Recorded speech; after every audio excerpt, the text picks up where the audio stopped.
जय हिंद दोस्तों, कैसे हैं? उम्मीद करता हूं आप सभी अच्छे होंगे। हम आज करने जा रहे हैं महिला और बाल अपराध से संबंधित महत्वपूर्ण प्रश्नों की सीरीज, जो हमारे राजस्थान पुलिस और इसी के साथ ही साथ राजस्थान के अन्य एग्जाम, इसके अलावा इंडिया लेवल के जितने भी एग्जाम्स और अदर स्टेट के जो भी एग्जाम्स जिसके अंदर इस टॉपिक से अगर क्वेश्चन आने की संभावनाएं हैं, तो वो हमारे लिए यहाँ से काफी सहायता और काफी हेल्पफुल सिद्ध होंगे। हमने इस क्लास को लाइव करने की कोशिश की थी, लेकिन कुछ टेक्निकल और कुछ सुविधाओं के अभाव के अंदर हम इस क्लास को लाइव नहीं कर पाए। तो मैं आप लोगों से रिक्वेस्ट करूंगा कि आप लोग थोड़ा कोऑपरेट करिए। अभी हम हाल फिलहाल लाइव ओनली फॉर डिस्कशन करने के लिए आएंगे और पढ़ाने के लिए हम क्लासें ज्यादातर रिकॉर्डेड क्लासें ही प्रयोग में लाएंगे। तो हम इस क्लास का पूरी क्लास नहीं कर पाया था मैं कल, तो इस क्लास को आज हम वापस कर रहे हैं शुरू से लास्ट तक, सारे इंपॉर्टेंट क्वेश्चन महिला अपराध से संबंधित। इसके बाद में करेंगे हम बाल अपराध से संबंधित इंपॉर्टेंट क्वेश्चन। तो चलिए हम शुरू करते हैं। सबसे पहले आप यहाँ पे मेरे साथ ही साथ स्क्रीन पे भी देख रहे होंगे, यहाँ पे आपके साथ में एक स्लाइड चल रही है जहाँ पे जो मैं पढ़ा रहा हूँ वो वहाँ पे आपको अच्छे से दिख जाएगा। तो वहां से आप वीडियो को रोक रोक के भी अगर लिखना है तो लिख सकते हैं। और इसके अलावा आप वीडियो के लास्ट तक बने रहें, और ये सीरीज कंप्लीट होने के बाद में इसके जो नोट्स हैं, इसकी जो पीडीएफ है, मैं अपने Telegram channel BL education and motivation पर आप लोगों को प्रोवाइड करवा दूंगा। तो वहां से भी आप इसको देख सकते हैं या ले सकते हैं। तो चलिए हम शुरू करते हैं। सबसे पहले हमारे महिला और बाल अपराध के इस सीरीज के अंदर महिला अपराध से संबंधित जितनी भी जो अधिनियम, नियम और जो आईपीसी सीआरपीसी जो बनी हुई है वहां उसकी चर्चा। तो सबसे पहले हमारे आप बोर्ड पे देख रहे होंगे जो भारतीय दंड संहिता आईपीसी है, ये कब बनी थी? तो ये 1860 के अंदर बनी थी। यहाँ स्लाइड में आप देख रहे हैं मेरे साथ ही साथ, तो वहां से आप इसको देख सकते हैं। इसके बाद में दहेज प्रतिबंध अधिनियम कब बना था? 1961। ये सीधे सीधे क्वेश्चन आएंगे और सीधे सीधे ये क्वेश्चन आने की आपके एग्जाम के अंदर प्रबल संभावना है, और यहाँ से क्वेश्चन 100% आएंगे।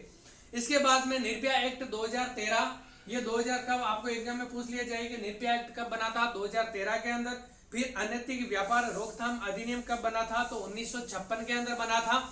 इसके बाद में कार्यस्थल पर यौन उत्पीड़न अधिनियम कब बना था? तो ये 2013 के अंदर बना था। जब कार्यस्थल पर अगर कोई भी महिलाएं काम करती है और काम करने के दौरान वहां पर उसका जो एम्प्लॉयर है उसके द्वारा या किसी भी अन्य साथी जो वहां पे काम कर रहे हैं कार्यस्थल पर, उनके द्वारा अगर किसी भी प्रकार से महिला को यौन उत्पीड़ित किया जाता है, तो उसके लिए जो अधिनियम नियम बनाया गया है वो 2013 के अंदर बनाया था।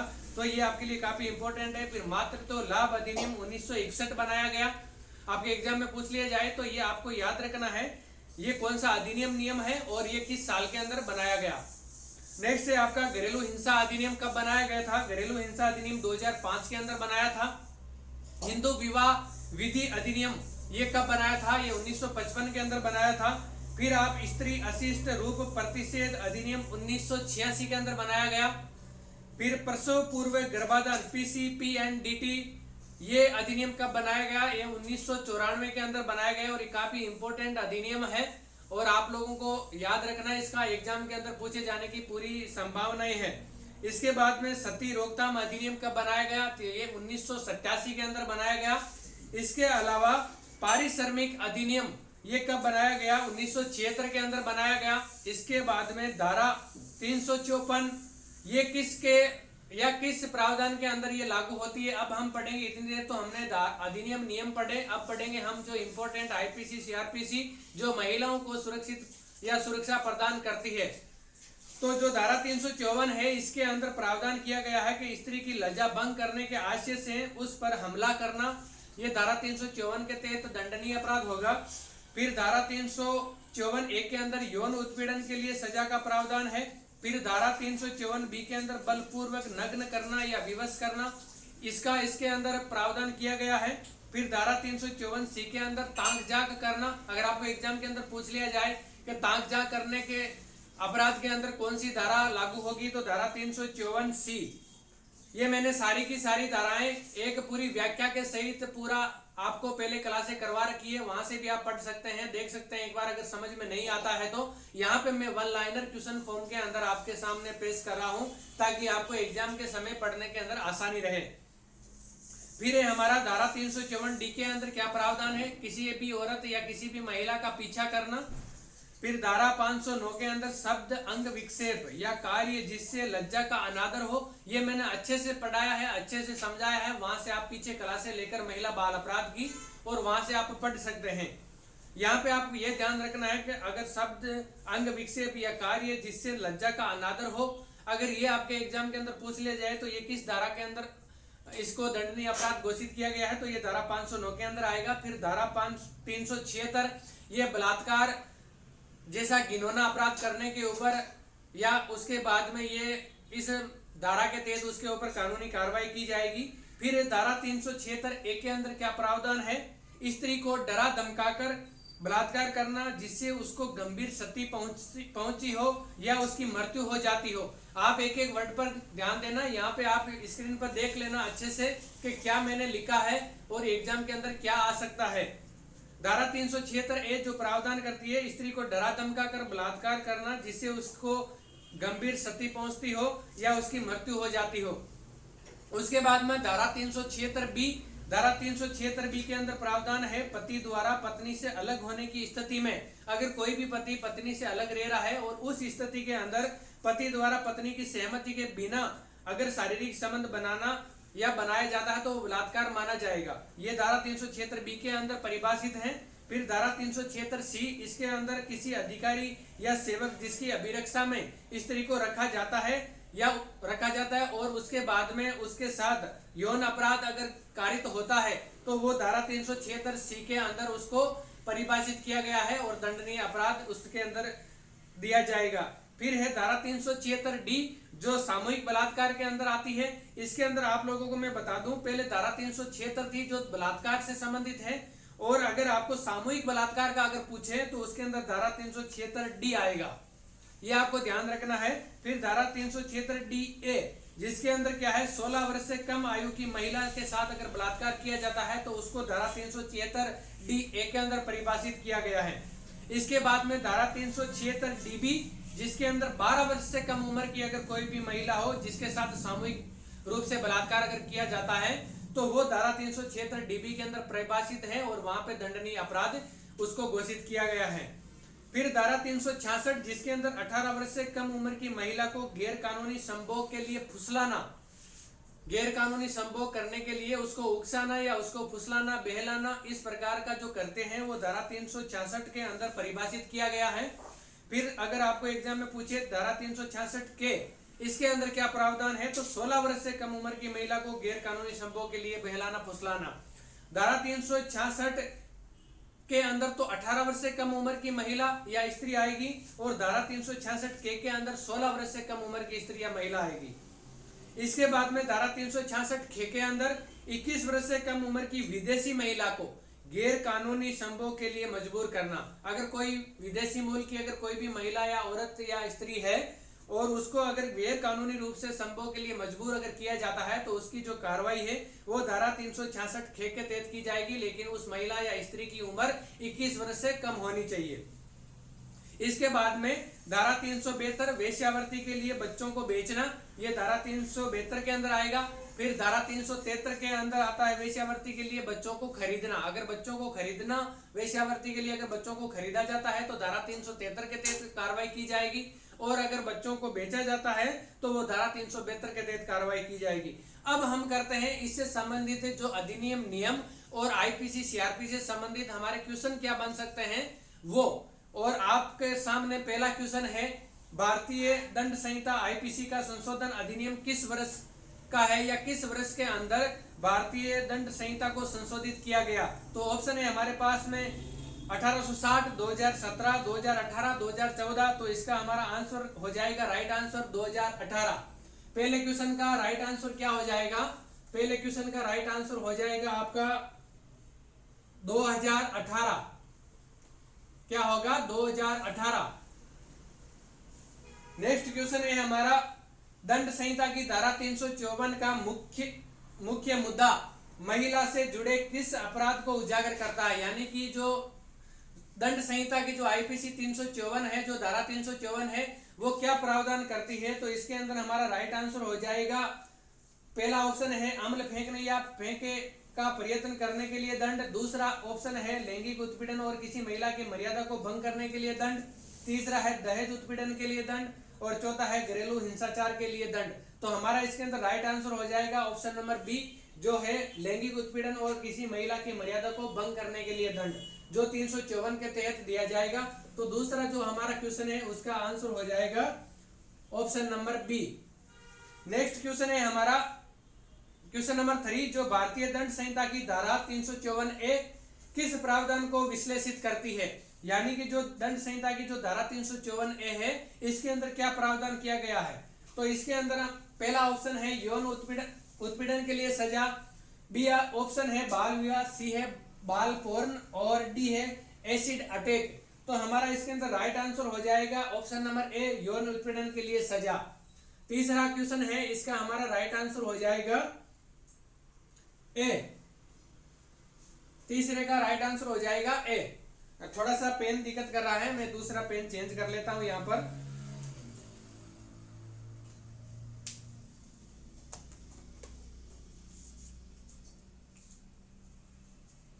अब हमारा आपको ये समझ में आ गया होगा, यहाँ पे जो पहला क्वेश्चन है इसका जो ऑप्शन है पहले क्वेश्चन का 2018 है और क्वेश्चन नंबर 2 इसका आंसर है option number B.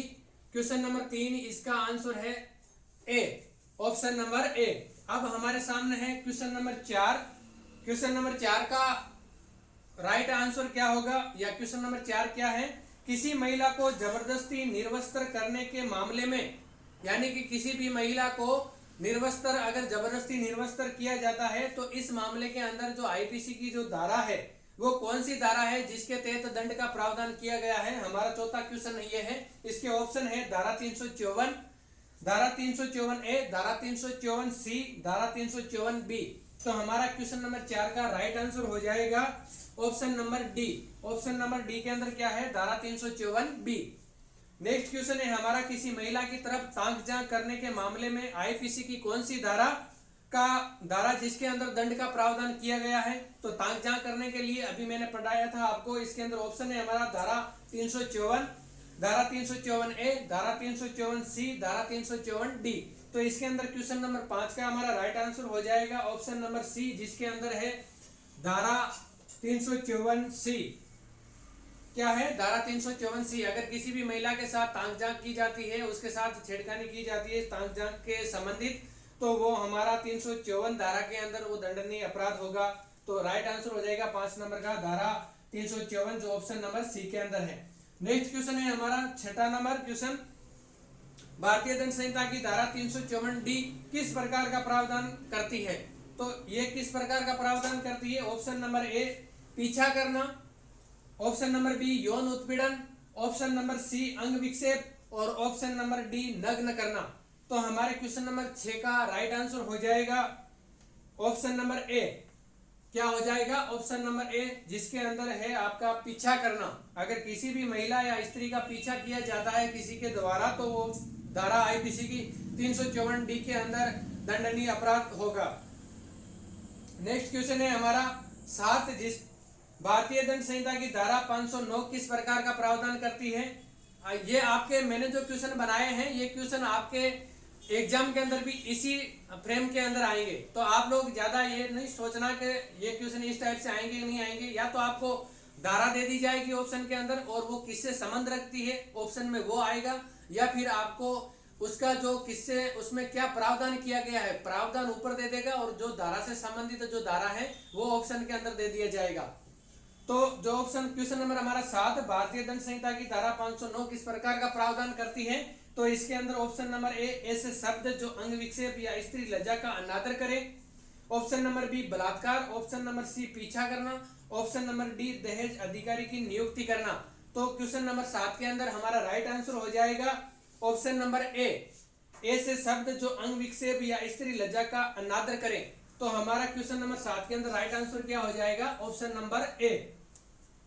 Next question है हमारा, सामूहिक बलात्कार की स्थिति में दोषियों के लिए सजा की अवधि न्यूनतम 20 वर्ष जो आजीवन कारावास तक हो सकती है, ये आईपीसी की कौन सी धारा के अंदर प्रावधान किया गया है। ये क्वेश्चन नंबर हमारा है 8, जिसके ऑप्शन है 376A, option number B 376 B, option number C 374 और ऑप्शन नंबर डी 376 डी।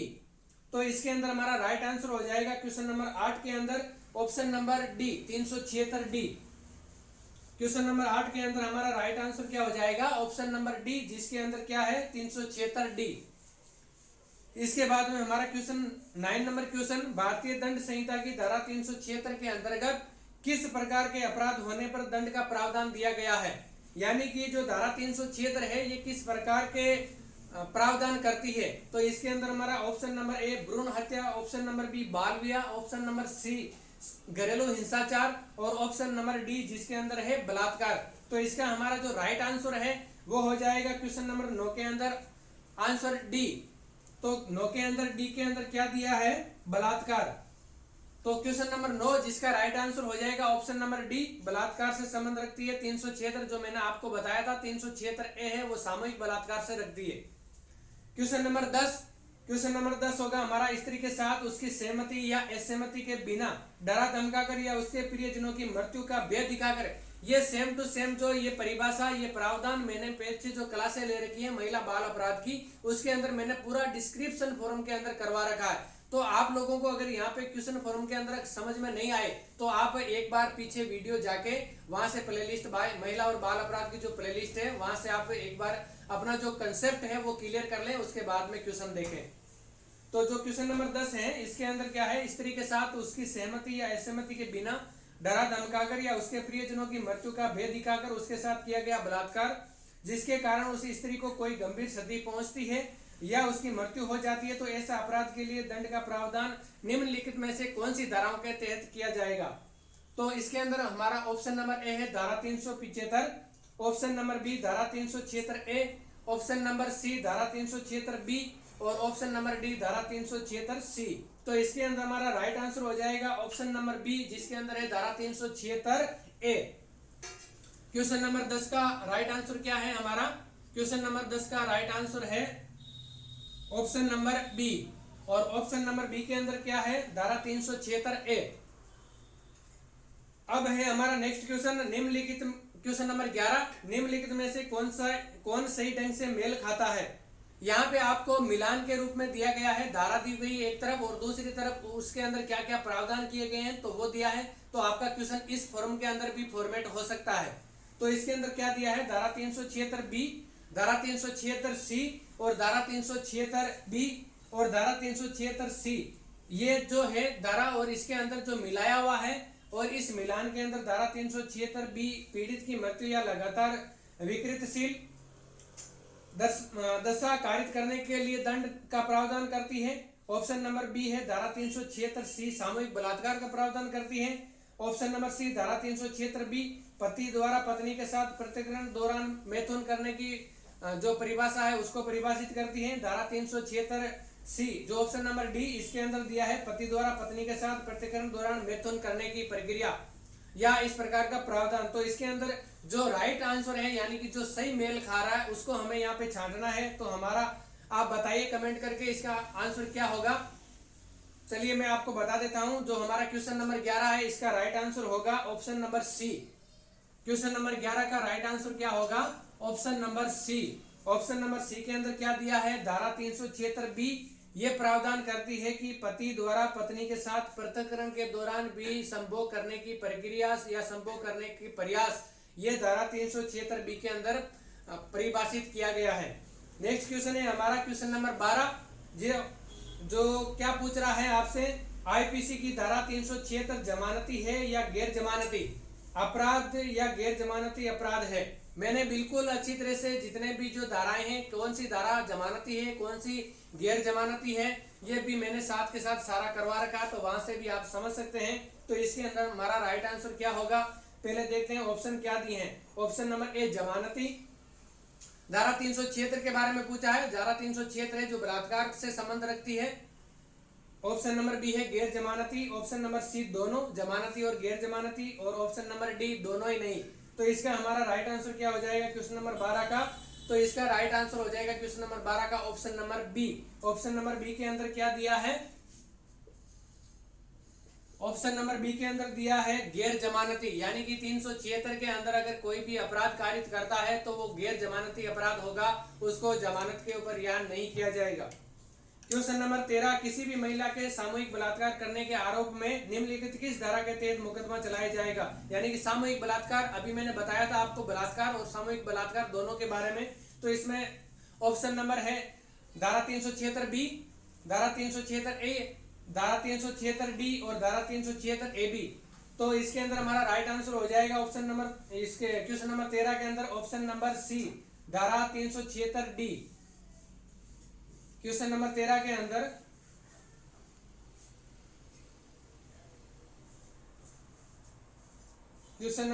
अंदर ऑप्शन नंबर सी, धारा 376 डी। ये थोड़ा सा आप देख लेना, क्योंकि इसके अंदर मुझे थोड़ा सा संशय लग रहा है। इसके अंदर ऑप्शन जो धारा 376 ए होना चाहिए इसके अंदर, तो आप लोग एक बार इसको देख लेना, या मैं इसका करेक्शन आपको कमेंट बॉक्स के अंदर दे दूंगा। तो जो क्वेश्चन नंबर 13 है इसको आप अभी ब्लैंक रहने दीजिए। क्वेश्चन नंबर 14 क्या है हमारा, धारा 376 डीबी का मुख्य उद्देश्य क्या है? जो धारा 376 डीबी है इसका मुख्य उद्देश्य क्या है? तो ऑप्शन ए के अंदर दिया है, इसमें मैं आपको ऑप्शन नहीं पढ़ रहा हूं अभी, जो इसके अंदर डायरेक्ट जो आंसर होगा वही मैं आंसर आपको बता दूंगा, ताकि आपका समय का भी बचत हो और आपको क्वेश्चन ज्यादा से ज्यादा क्वेश्चन करने के लिए मिल जाए एक ही स्लाइड के अंदर या एक ही हमारी इस क्लास के अंदर। तो जो क्वेश्चन है 14, धारा 376 डीबी का मुख्य उद्देश्य क्या है? तो जो धारा 376 डीबी का मुख्य उद्देश्य क्या है हमारा, क्वेश्चन नंबर 14, इसका राइट आंसर हो जाएगा ए, 12 वर्ष से कम उम्र की स्त्री के साथ सामूहिक बलात्कार करने के लिए दंड का प्रावधान किया गया है। क्वेश्चन नंबर 14 के अंदर ऑप्शन नंबर ए सही हो जाएगा। फिर है हमारा क्वेश्चन नंबर 15, धारा 376 डीए किससे संबंधित है? जो धारा 376 डीए किससे संबंधित है, ये है हमारा ऑप्शन नंबर 15 के अंदर ए। ऑप्शन नंबर ए जो क्या प्रावधान करता है, 16 साल की कम उम्र की लड़कियों के से सामूहिक बलात्कार, यानी कि जो 16 साल से उम्र कम है जिस भी लड़की या महिलाओं की जिनके साथ अगर सामूहिक बलात्कार का कार्य या इस प्रकार की घटना अगर अंजाम दी जाती है तो वो धारा 376 डीए के तहत उसके ऊपर कार्रवाई की जाएगी। तो क्वेश्चन नंबर 15 के अंदर हमारा राइट आंसर क्या हो जाएगा, option number A. Next question है 16 नंबर, साल कितने, यानी कि खाली जगह दी हुई आप देख रहे हैं बोर्ड पे, और इसके अंदर पूछ रहा है कि खाली जगह साल से कम उम्र की लड़की से बलात्कार करने पर मौत की सजा दी जाएगी। तो क्वेश्चन नंबर 16 जिसका हमारा राइट आंसर हो जाएगा ऑप्शन नंबर बी, जिसके अंदर है 12 साल से कम उम्र की लड़कियों के साथ, यानी कि जिसकी उम्र कोई भी स्त्री, महिला या लड़की जिसकी उम्र 12 साल से कम है और उसके साथ अगर बलात्कार जैसी घटना को अगर अंजाम दिया जाता है तो उसके अंदर मौत की सजा का प्रावधान दिया गया है। और यहाँ पे उस महिला स्त्री की उम्र कितनी होनी चाहिए, 12 साल से कम होनी चाहिए। तो क्वेश्चन नंबर 16 जिसका हमारा राइट आंसर हो जाएगा ऑप्शन नंबर बी। नेक्स्ट है क्वेश्चन नंबर 17, किसी महिला आरोपी को बिना किसी महिला कांस्टेबल के किस समय गिरफ्तार नहीं किया जा सकता, यानी कि कोई भी अगर महिला अपराधी है तो उसको गिरफ्तार करने के लिए क्या प्रावधान या क्या क्राइटेरिया दिया गया है। तो इसके अंदर क्या है, आपको मैंने जो हमारी क्लास है उसके अंदर भी मैंने बताया था, जो सूर्य की रोशनी है उसके अंदर ही किसी भी प्रकार की अगर महिला आरोपी है तो उसको गिरफ्तार किया जा सकता है। तो इसके लिए हमारा राइट आंसर हो जाएगा क्वेश्चन नंबर 17 का ऑप्शन नंबर सी, शाम को 6 बजे के बाद अथवा सुबह 6 बजे से पहले गिरफ्तार नहीं किया जा सकता, यानी कि मॉर्निंग में 6 बजे के बाद और शाम को 6 बजे से पहले गिरफ्तार किया जा सकता है। शाम को 6 बजे के बाद और सुबह 6 बजे से पहले गिरफ्तार नहीं किया जा सकता। क्वेश्चन नंबर 18, महिलाओं का पीछा करने में तांगझां करने पर प्रथम बार में अपराध को जमानती रखा गया है या गैर जमानती रखा गया है या किस प्रकार का सजा का प्रावधान किया गया है, ये क्वेश्चन नंबर 18 पूछ रहा है। तो क्वेश्चन नंबर 18 का हमारा राइट आंसर हो जाएगा ऑप्शन नंबर ए, जिसके अंदर बताया है जमानती। अगर पहली बार अगर कोई भी व्यक्ति किसी भी महिला के साथ तांगझां करता है या उसका पीछा करता है तो एक बार उसको जमानत के ऊपर रिहा कर दिया जाएगा। तो क्वेश्चन नंबर 17 का मैंने आपको आंसर नहीं लिखाया, क्वेश्चन नंबर 17 का आंसर हो जाएगा हमारा ऑप्शन नंबर सी, और क्वेश्चन नंबर 18 का जो आंसर है वो हो जाएगा हमारा ऑप्शन नंबर ए, जिसके अंदर दिया है जमानती, यानी कि उसको जमानत के ऊपर एक बार रिहा कर दिया जाएगा। क्वेश्चन नंबर 19, भारतीय दंड संहिता के संशोधित अधिनियम 2018 के अनुसार तेजाबी हमला करने पर अपराधी के लिए सजा का क्या प्रावधान किया गया, यानी कि अभी आप लोग सुन रहे हैं जो वर्तमान के अंदर तेजाब द्वारा हमला करने की जो घटनाएं वो आम बात है, और इस प्रकार की घटनाओं के अंदर कौन सी धारा के तहत या कौन सी प्रकार की जो सजा या कितनी सजा का प्रावधान किया गया है, तो वो हमारा क्वेश्चन 19 पूछ रहा है। और इसका हमारा राइट आंसर हो जाएगा क्वेश्चन नंबर 19 का option number C. Option number C के अंदर क्या दिया है, 10 वर्ष, यानी कि कितना दिया है, 10 वर्ष। क्वेश्चन नंबर 19 का ऑप्शन हो जाएगा सी। 19 क्वेश्चन का राइट आंसर क्या हो जाएगा, ऑप्शन नंबर सी, जिसके अंदर 10 वर्ष की सजा का प्रावधान किया गया है। आज की इस क्लास का लास्ट क्वेश्चन नंबर 20। बाकी के जो क्वेश्चन है मैं इसके महिला अपराध के कम से कम 100 क्वेश्चन कराऊंगा मोस्ट इंपोर्टेंट, जिसमें से 20 क्वेश्चन हम आज कर रहे हैं। बाकी जो बचे हुए क्वेश्चन है वो हम कल की क्लास के अंदर कंप्लीट कर देंगे। तो आज की इस क्लास का लास्ट क्वेश्चन नंबर 20। भारतीय दंड संहिता में सभी अस्पतालों के लिए यह प्रावधान है कि बलात्कार या तेजाब हमला पीड़ित को तुरंत प्राथमिक सहायता या निःशुल्क उपचार कराएंगे।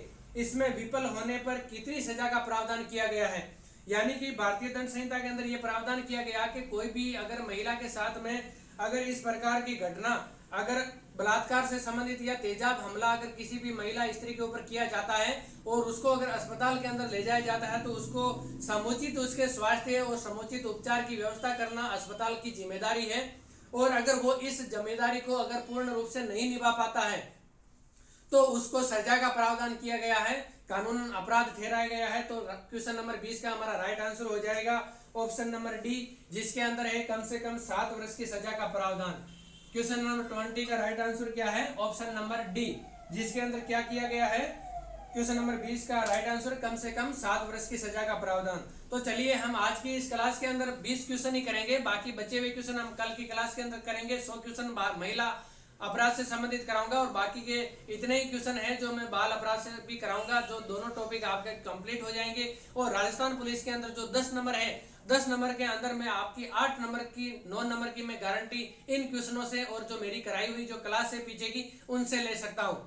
अब आप अभी से लग जाइए अपनी प्रिपरेशन के अंदर और इनकी बार बार प्रैक्टिस कीजिए, क्योंकि कोई भी बादाम, कोई भी काजू, कोई भी आप अखरोट खाने से दिमाग नहीं चलता है। आप लोग इस चीज को गांठ बांध लो, आप जितना अभ्यास करोगे उतने ही आपको याद होगा। इन चीजों से कुछ फर्क नहीं पड़ता। ये सब कहने की बातें हैं कि बादाम खाओ दिमाग चलेगा, अखरोट खाओ दिमाग चलेगा। दिमाग तभी चलेगा जब आप दिमाग को पे प्रेशर दोगे, जब आप दिमाग को बार बार उस काम के अंदर लगाओगे, तभी आपका दिमाग काम करेगा और आपका वो याद होगा और लॉन्ग टर्म के अंदर आपको लॉन्ग टर्म मेमोरी के अंदर वो स्टोर हो जाएगा और एग्जाम हॉल के अंदर पहुंचते ही आप थोड़ा सा रिकॉल करेंगे, आपको याद आ जाएगा। तो चलिए आज की क्लास को हम यहीं पे समाप्त करते हैं। जय हिंद, जय भारत।